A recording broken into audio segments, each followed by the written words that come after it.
Really successful people are about their money, about protecting their energy, and only hanging out with people who can uplift them and do better.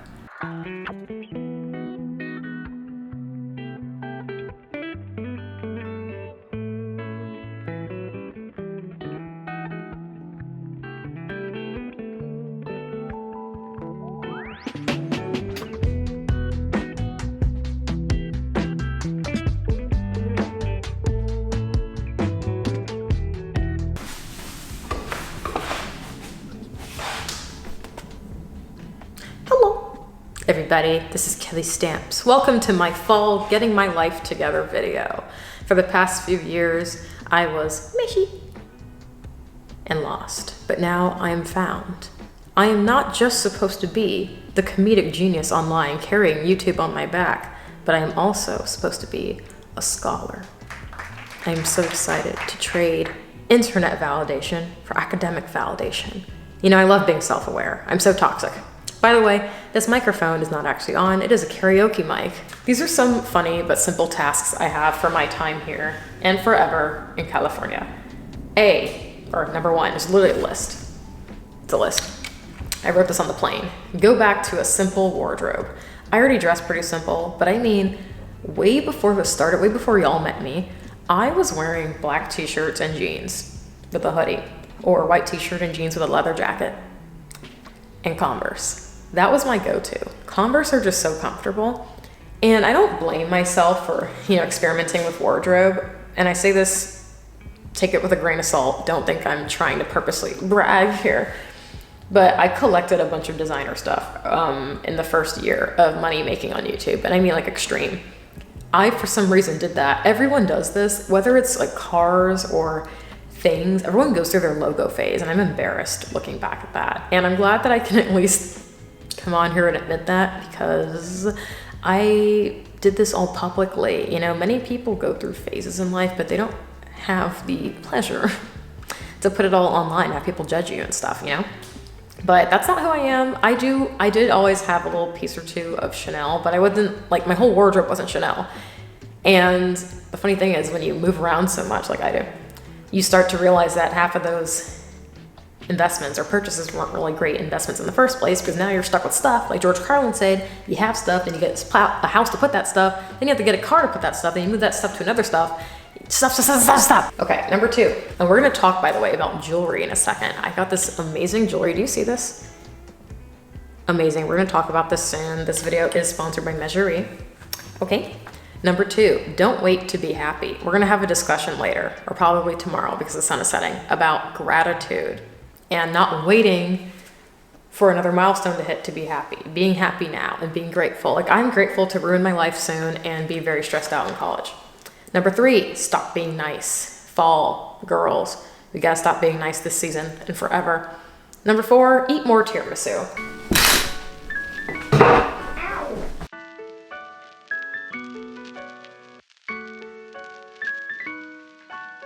Going back to my old sense of style, or I guess being simple again, but not simple, What do they call it? Like understated basics, classics, I never like wearing sweats or any form of sweatpants because I think it's so lazy to wear it outside of your house. However, if you style it right, it's nothing but lazy. This, to me, is kind of like model off duty, sort of.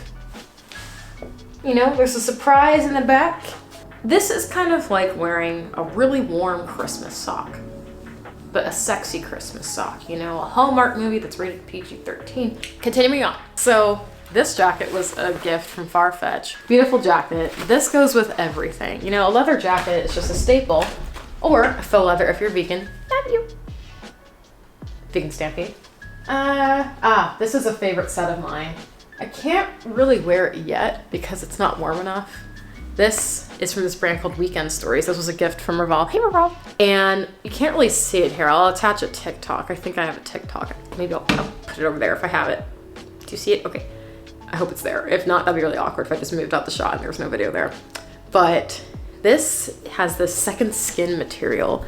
It's so nice. And you can't have any sort of flaws though on this kind of day. You can't get period. You can't you know, be bloated. It's a risky outfit, but that's what I like about it. Living life on the edge, you know?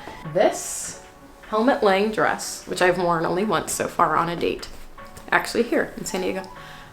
I can't express how much I love this dress. Yes, I can. I love this more than a basket of Texas Roadhouse dinner rolls. It's just a plain black rib dress, but what makes it different is this strap. But that is a favorite. And of course, you know, my one vintage piece that I have a few vintage pieces, but this little Chanel polo is just, look at that. And of course the iconic, this is also a gift from Farfetch. Hey Farfetch.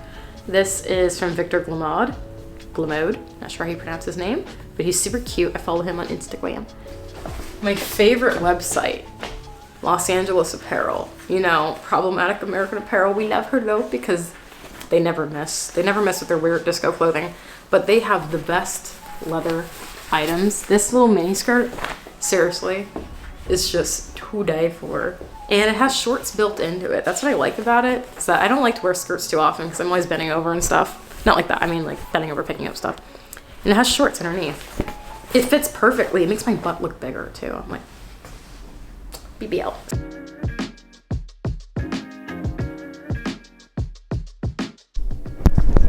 Oh, don't you love golden hour? You know what I love more than golden hour?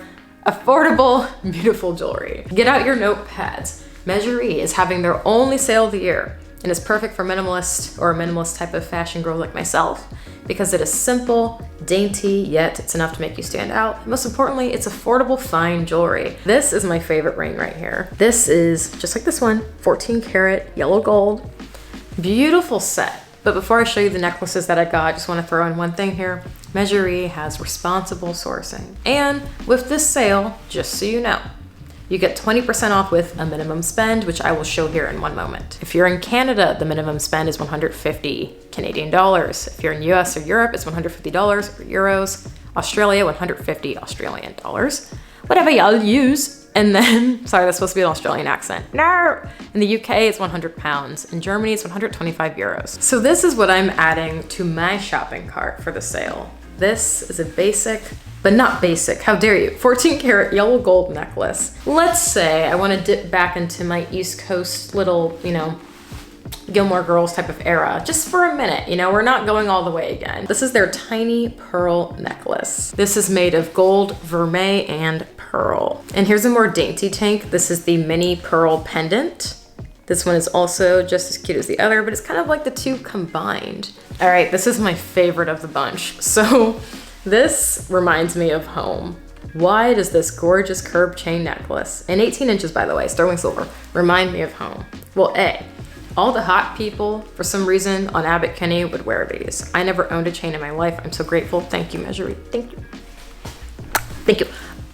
Also, my dad would always wear these, but he would have a gold one, like the gold studs. I like silver. I love sterling silver a lot more personally for a chain.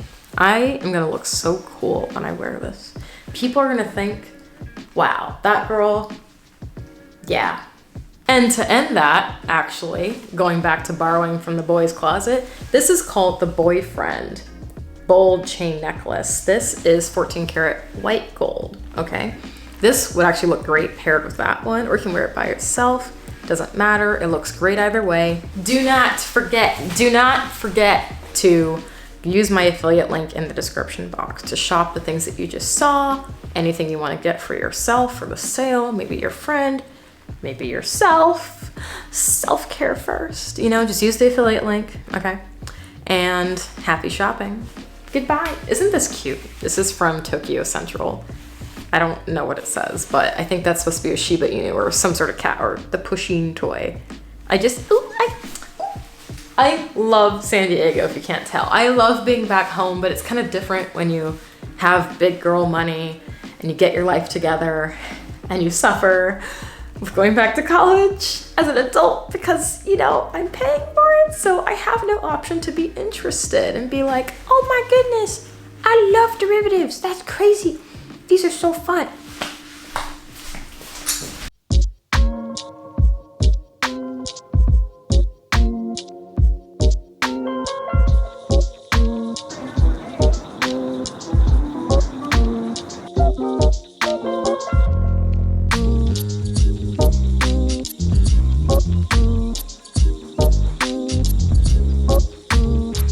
I'm at, why is this so close to my face?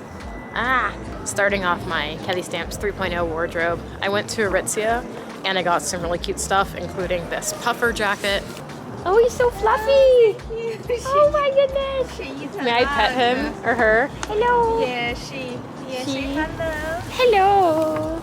So I got this cute little workout set. I got these flared leggings, which back in my day, we called those yoga pants, and a little V-neck sports bra to push the yitties up and out so they're out and about. So this is my favorite part of the mall here.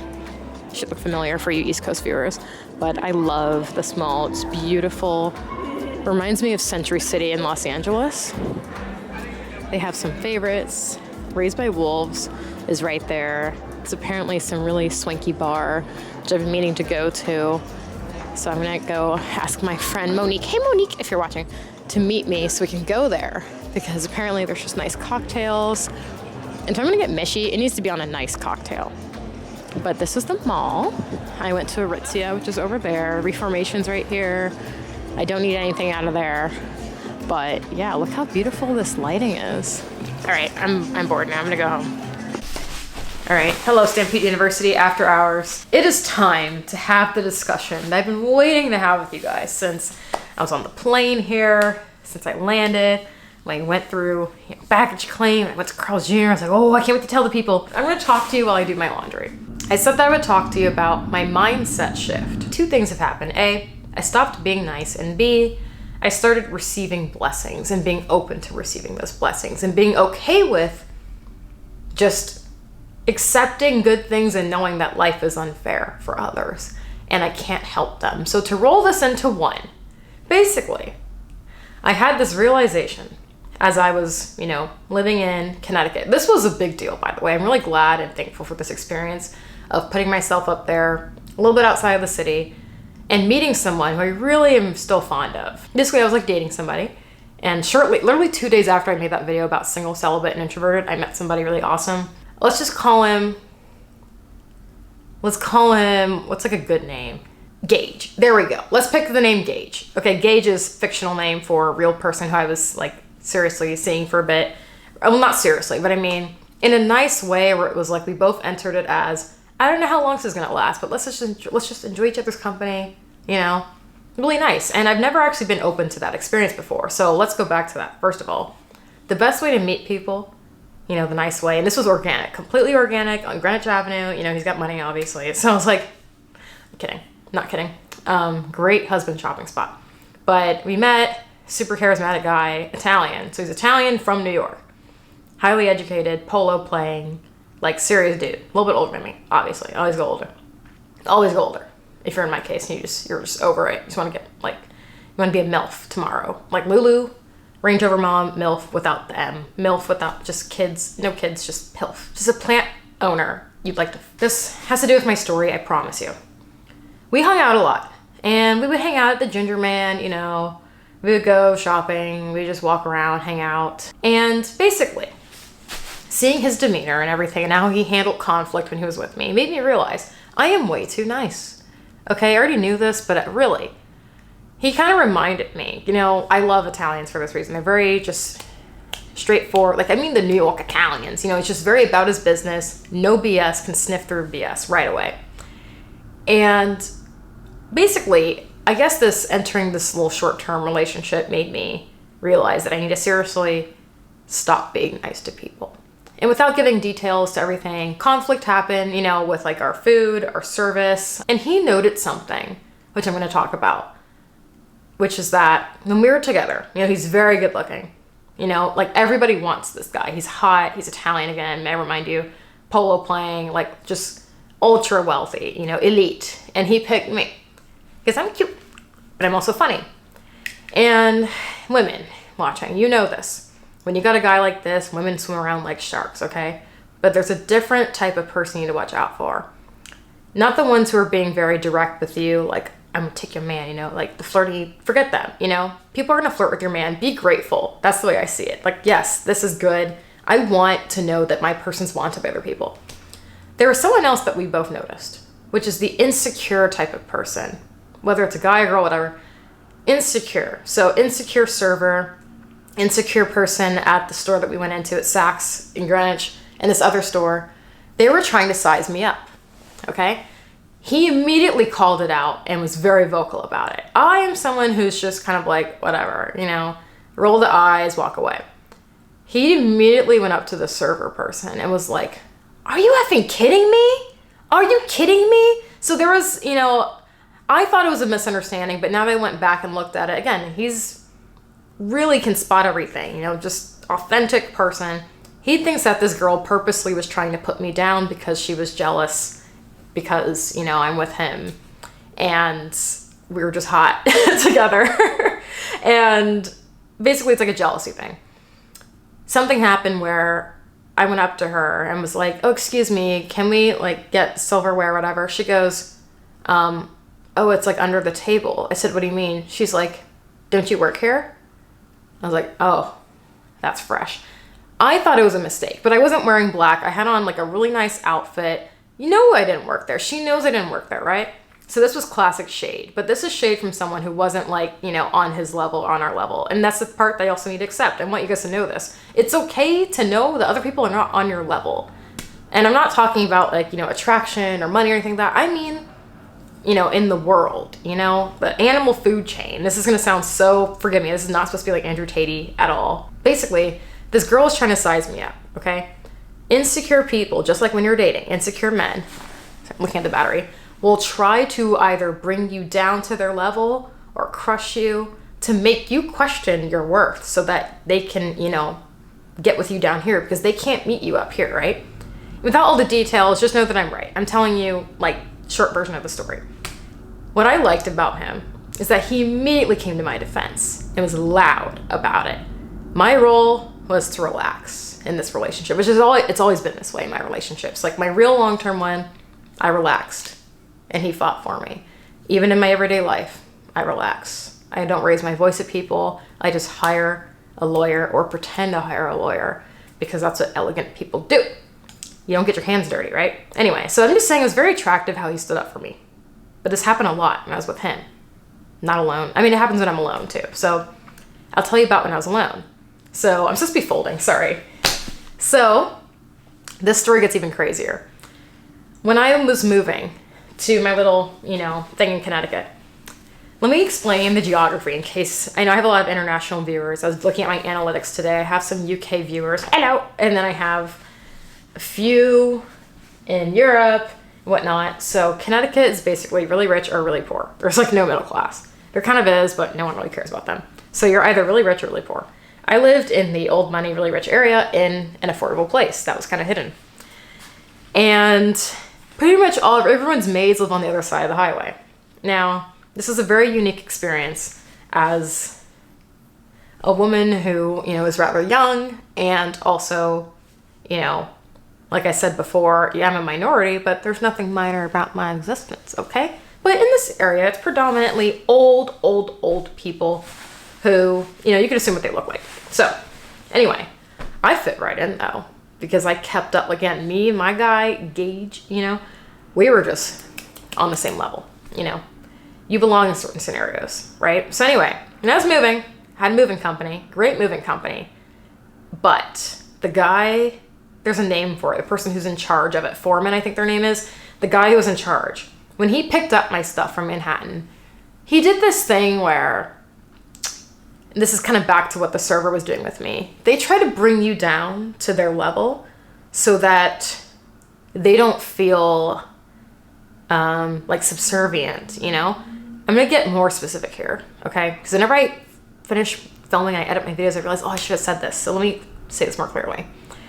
I think that he, just like another person that I had an encounter with, a service person, felt insecure. I don't see anything wrong with him. He has a great job, you know, he's like in charge of a moving team. He's doing hard work. Women like men who use their hands, at least I do. Men who are, you know how to use this, not just their brain. Anyway, I think he was insecure, is what I'm getting at. Because he immediately tried to size me up, just like the girl, right? And again, keep in mind my age and everything. They're not expecting me to like be super like other clients probably in the area. So this was Upper East Side. He's asking me questions like, Hey, yo, how much you pay for this place? Ew. Stampede students, write that down. Ew. You need to say ew more often, okay? Channel the energy of the OC cast. Daddy's money. Because you have to. There's no other option to deal with these people, right? So this guy comes in my place, professional mover come in, they go out, This guy's looking around, looking at my stuff. And I'm just standing there in the corner like this. First off, I used to hire. I used to have like a friend come by and just pretend to be my boyfriend, but he wasn't available.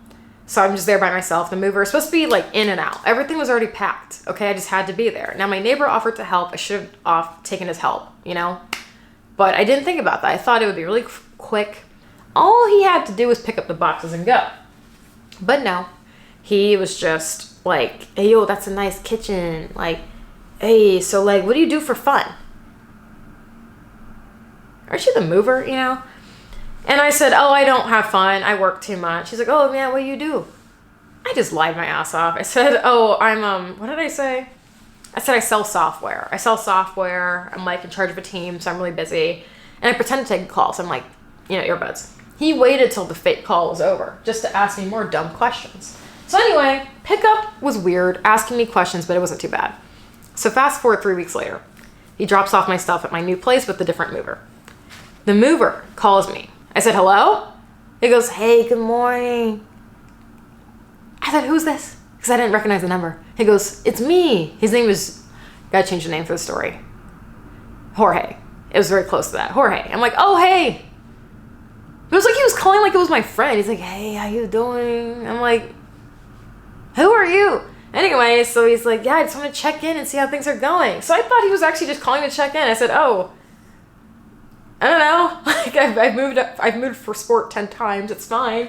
I don't really, I'm just chilling. I'm having a good day. It's a beautiful day today, He's like, that's good. That's good. Well, my day's off to a good start, and I woke up, I got coffee. I hung out with my sister. My mom and I went for a walk, and I'm just sitting here like, why is he calling me? I'm so confused. And then he goes, oh, by the way, the movers are going to be there tomorrow. I said, cool. Okay, so he's like, yeah. I'm like, all right, bye. I just didn't know what to say. I hung up. He texted me, good luck with everything. So I thought that was it. I thought, well, he's probably not delivering my stuff because why would he? Whatever. So it turns out the next day he was delivery person. I'm like, great. So I didn't expect to see him because I thought it would be a different set of movers, but I guess the same ones come up there. So, we're in like the Fairfield, Westchester area. To my surprise, I'm like, oh, he's here with a different guy. And they go up to my place, they deliver everything. This is when it got weirder. I hope you're still with me. This video is getting quite long. He goes, whoo, this place is big. I said, yeah. He asked me, and I was so out of it. I was just busy. He goes, so you live here alone? I stupidly said yes. Stampede University. Do not ever tell people that you live alone. I don't care who it is. Do not do this. I don't know why I did this. It's just that I'm naturally an honest person. I will always tell the truth. I will always say, yes, I live alone. I don't know why.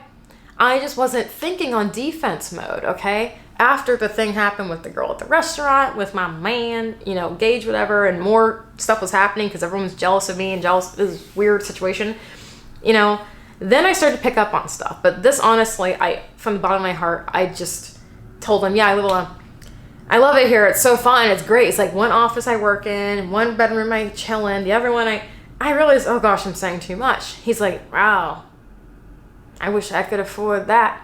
So we're going to rewind. When he picked up, I'm supposed to be folding. When he picked up my stuff in Manhattan, I said, do you have like Cash App or Venmo so I can tip you? He did all the work by himself in Manhattan. So I naturally wanted to tip him. And I don't really tip all the time with stuff like this. Like most people don't tip with movers. But he did all that work by himself and he like worked hard. So I wanted to give him a tip. I gave a tip. It was like $75 or $70. He wasn't expecting that, I can tell, because he was like, thank you so much. I'm like, yeah, no worries. Like, I don't know, just wanted to. So anyway, weird stuff is happening as he's dropping off my new stuff in the place. His partner's just kind of mellow about it, but they were just getting really weird with me. The guy was just asking me more personal questions like, how do you afford this? Strike number 2 again, or strike number 7 by now. I hate people ask me this. I get this question quite a bit. How do you afford the place that you live in? I know why they ask me these things and I don't like it. So what I do is, again, I channel the energy of super, super snobby Manhattan person they're used to, right? I hung out with a lot of girls when I was growing up who were really rich, like their parents were, I mean. And you got to take a page out of their book, because the thing is, you can't be a good girl forever and get through this world unscathed, because people are going to use you, abuse you, chew you up, and spit you out. You have to sometimes act like them to get what you want. In this case, what I wanted was him to back off and know that we are not on the same level. You and I are not cut from the same cloth. We never will, like never were, never will. You never will be me, okay? That's mean. It's the truth. I don't go around asking people stupid questions like this, and I certainly don't size up people who I want a good, good tip from or good rating. I don't know. It's just weird. So that's the part that I learned from, Mr. Gage, the guy I was dating, which is that it's okay, again, to admit that some people are just beneath you in certain ways. He's on his own path to understanding whatever that is, his goals in life, just being a leech. My goal is to always just be respectful and just don't ask people dumb questions. Don't ask them questions in general. Do your job and leave. So he gets more personal. It just keeps getting worse and worse. He's like, oh, like, your boyfriend must be really lucky. Now he's trying to see if I have a boyfriend. Now I'm catching on. I said, oh yeah, we're gonna be engaged soon. He's like, oh, like this cool, where does he live? Instantly, I want to scare him. So I said, he lives in the Bronx and he likes to kill. I don't know why I said that. But I was like, yeah, he's like really cute, but he's like kind of crazy. He's Italian. Like my guy is Italian, but he's not from there. He's from, like Purchase, New York. But anyway, he kind of backs off now, but still, it was just too many questions looking around. And this is the worst part of the story. Hey, yo, can I use your bathroom? Goes in. Doesn't wait for me to say no or yes. He just goes in. So this is the end of the story. He asked me more stupid questions. At this point, I just stopped responding, right? Lesson learned the hard way of stop being nice to people. After he uses my bathroom, doesn't wash his hands, which is disgusting, by the way, he walks out. The minute they walk out the door, thank you so much, have a good day, I was going to leave a tip, within the next 5 minutes or 10 minutes, I just got there, just unpacked, I was in a hotel the night before, didn't have anything. He sends me a text, and I hope I still have it, I'll put it here if I do. Hey, yo, was that tip just for pickup or delivery? He's asking me for a tip now. So I ended up calling the company. I told them, hey, they did a great job, but just so you know, he asked me for a tip. Gave the screenshot and everything. I said he was very inappropriate, asking me questions about how much I make, my boyfriend status, looking around in my rooms like he lives here, and was basically intimidating me. That's the only way I can say it. I know when I'm being intimidated. And instead of him just being a man and taking it, he had to be like, let me bring this girl down because I feel bad about myself since I'm doing this job and, she's doing better than me. Living in Connecticut was my wake-up call. I had to act like those elite, kind of snippy people in order to get what I needed, which was privacy and just decent level service anywhere. I learned how to be firm with people. I don't see things with a smile. I certainly don't say the word sorry a million times. I used to be like, oh, sorry, excuse me. When people walk towards me, I mean, not everybody, I don't just like hit people, but there are people, it's a certain group of people who don't move when we walk. And I start knocking them over. I'm like, we're playing Wii, Sports Resort, bowling. Like, I just knock them right over. And they look at me like, why didn't you move for me? They assumed I'm gonna move for them. So I stop moving. And I hit people. And I know why they're not moving. So, Stampede class of asserting yourself. Take notes here. Stop oversharing information. It's a sign of, insecurity and just anxiety. And people aren't going to take you seriously if they want to use you, which in this case, Mover did. He smelled money. He tried to pin me down in a weird position to where I felt obligated, but he didn't want me to feel like he was the mover. He wanted to feel like, oh, I'm on your level. He actually said the words, oh, I don't do this full time. I actually have a music career, which is takes up most of my day. I just do this for fun. I'm like, oh, you just do it for fun. No one signs up for a moving company for fun. It's okay to say, you know what, right now, this is my job. There's nothing more attractive than people who just own their position. You know what, right now, I'm driving Uber. That's great. You're doing a job. You're making money. Any job is a job to me. And I hate this. And it's in a really weird position to be in. Again, as someone who has privilege for the past few years, like privilege I've never seen before in my life, that I now have, it makes people uncomfortable. So anyway, that's also what I wanted to say.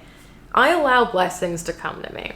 I always wake up and say, I'm going to get what I want today. Everything will come to me. Good things come to me. I allow blessings. I want to be blessed. I want to be healthy. I pray for others. I'm like, I hope that my subscribers are happy. Like, I want them to have like the same uplifting energy. And I just, every woman, every person watching this needs to experience a friendship or relationship with somebody like this who knows their business. Really successful people are about their money, about protecting their energy, and only hanging out with people who can uplift them and do better.